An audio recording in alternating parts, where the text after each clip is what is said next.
Hello, everyone, and welcome to another episode of Paranormal News. Tonight's article comes from ChicagoReader.com, and the headline is Mail a Ghost to a Friend or Enemy. The Chicago based company Ghost Express lets you anonymously haunt whoever you want. It was written by Tim Frisbee, and I do not see a date anywhere.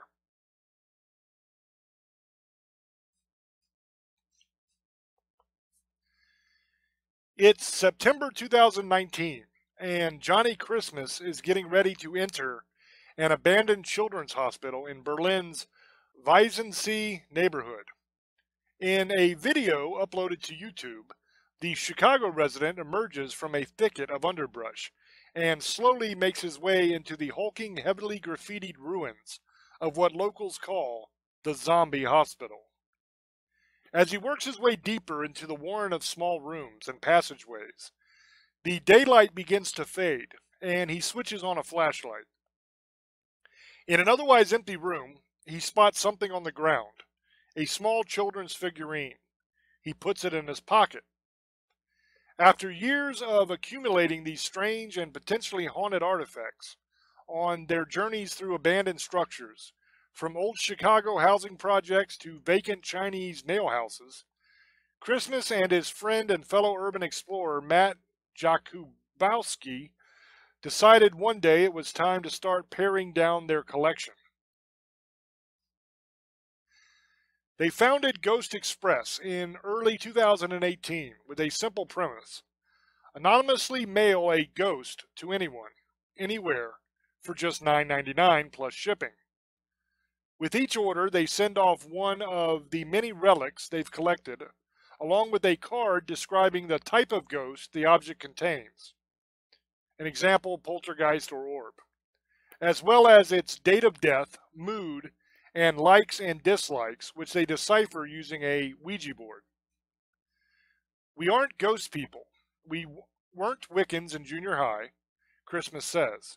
Even now, when I speak of them, I say the ghosts and they, but then also try to claim I don't believe in them. It's this weird internal conflict. But we've had too many strange things happen to us for it to be just a coincidence, he says. The two friends met on the urban exploration scene in Chicago in the 1990s, rubbing shoulders with ghost hunters and various fringe elements. They climbed and crawled through abandoned buildings as a hobby, occasionally collecting small items along the way that caught their eye. As their storehouse of artifacts grew, however, so did the number of seemingly ghostly incidents they were experiencing: paintings falling off walls, lights burning out, things going missing. We joke about it, but it's like that half joking, says Jakubowski, who goes by Jaku. That's much easier to pronounce than Jakubowski. Although that is a cool name, Jakubowski. The two serial entrepreneurs invented Ghost Express as an elegant way to disperse their collection. Although, given the business's unexpected popularity, they've since had to start collecting anew. The objects in Ghost Express inventory vary from old jewelry to children's toys and even teeth, although keys seem to be especially prevalent. Why would you grab somebody's teeth out of some place you're looking at? That is, ugh. My own personal theory is ghosts were once human, and they're probably lost and confused and want to get back home, Christmas says. They remember a key is what they use to get back into their house. All we can do is speculate. While the spectral properties of the objects are ultimately open for interpretation, Christmas says the idea of anonymously sending someone a ghost is also just plain fun. Even if you don't believe in ghosts and you think it's a dumb box, you're still eaten up by the fact that somebody tried to send you a ghost and you don't know who it is, Christmas says. The concept has caught on. All told, the two say they've shipped nearly 250 ghosts over the past couple years. October is typically their busy season, although with more people stuck at home and aimlessly browsing the web these days, Demand has been higher than usual in 2020 overall.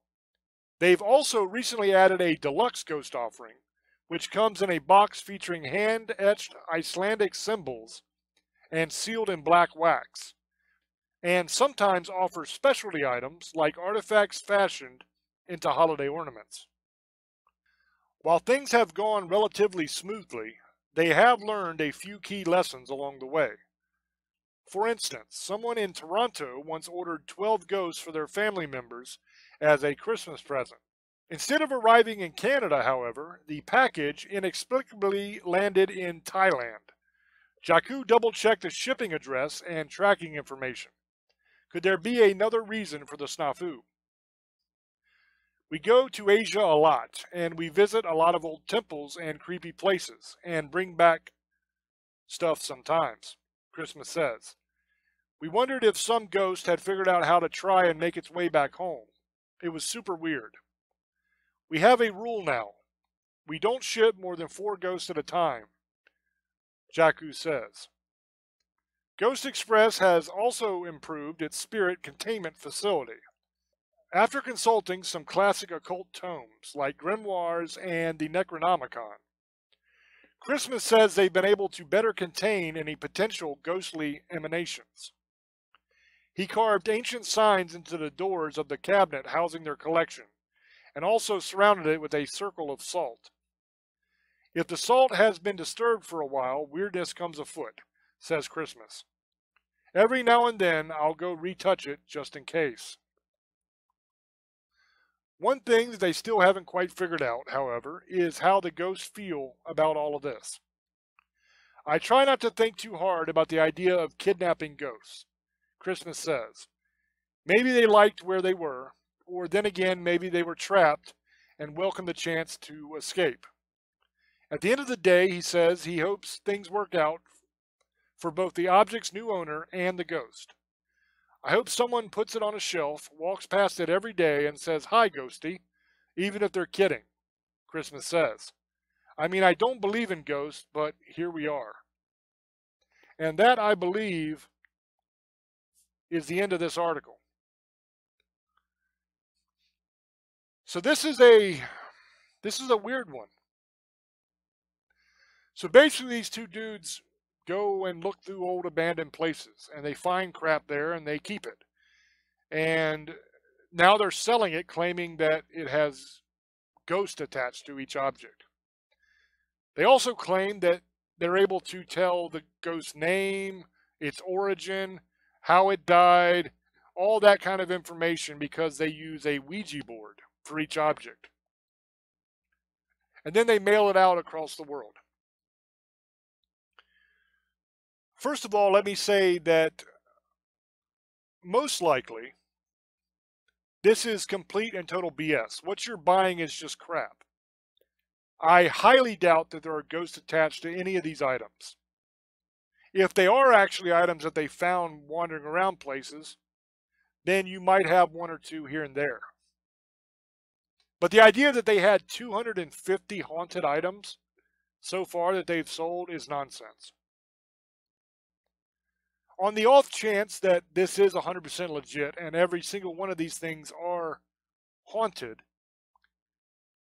it is incredibly irresponsible and stupid to sell and mail haunted objects to people.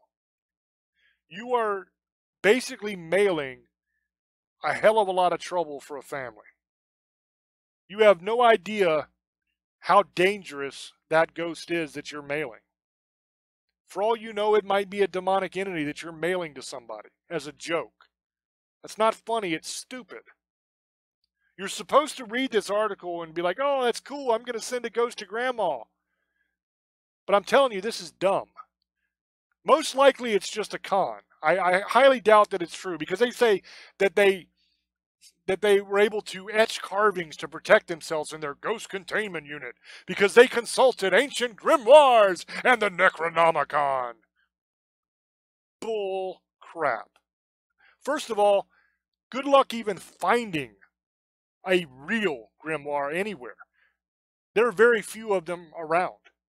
And as far as an actual copy of the Necronomicon, I doubt it. You probably got the book, the paperback book that you bought at Books A Million that says Necronomicon on it. That's not the real Necronomicon. The real Necronomicon is bound in human flesh. I seriously doubt that these two have that. This is 100% crap. That's my opinion. You can tell me in the comments what you think. But this is highly irresponsible and it is stupid to do. If these guys are for real, then they're crazy. There's no way you should be doing this to anybody. You have no idea the kind of damage that you could do to a family. It's all fun and games. Even if you don't believe in ghosts, you think, oh, it's all fun and games, man. We'll just send this out. It'll be funny.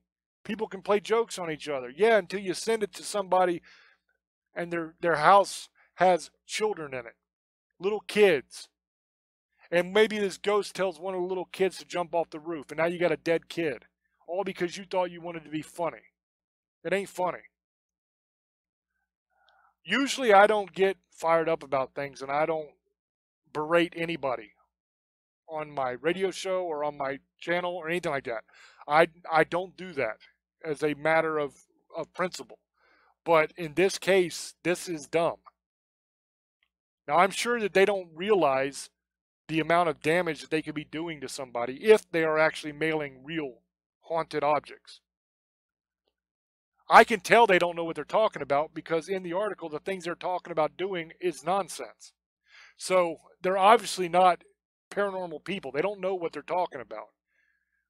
But on the off chance that they do actually have a hold of even one haunted object and they mail it off to somebody, that is incredibly irresponsible to do. So that's my ruling on it. Most likely it's crap, but if it is, stop it. Just stop it. If it's crap and you're conning people, stop it. That's not cool.